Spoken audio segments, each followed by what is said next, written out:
A gente vai conversar agora com o John Textor, que é a pessoa que vai comprar, de fato, está comprando o Botafogo. Eu tô falando pessoa porque ele diz que não necessariamente é um investidor. Vamos conversar com ele para entender um pouco melhor essa história. Why investing in a Brazilian soccer team? Why is that profitable to you? I've never considered myself an investor.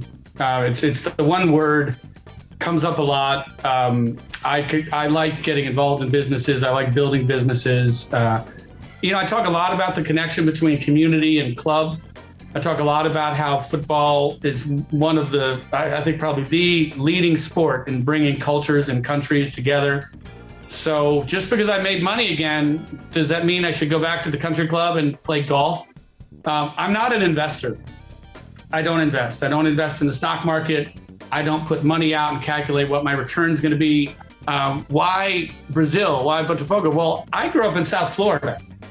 It's not that foreign to me to think about soccer in Brazil. I mean, it's all we think about is South American soccer. And so the great stars of my past and looking at the great teams, all came from South America and largely Brazil. John, looking for the Botafogo, what is the main difference between this kind of Brazilian asset if you compare, I don't know, Crystal Palace or European team? What is the big difference?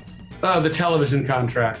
I mean, people talk about the Premier League as the greatest league and the greatest players. It's only the greatest league because they've organized very well among owners.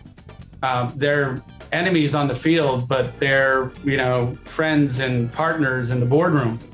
And that organization, the production values, they produce games to be attractive to audiences around the world. They're very mindful of everything from camera, light, lens, to commentators, to just producing events that the world wants to watch. And because they've organized more properly, they share the money down the waterfall of Premier League clubs, much more fairly. So that the big clubs, they can make money off of their brand, their merchandise, they can be all over the world.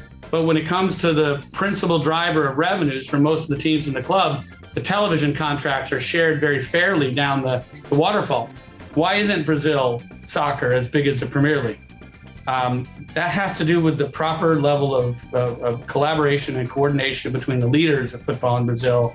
And it would be great if they would follow some of the examples in the Premier League, because I think people want to watch Brazil football.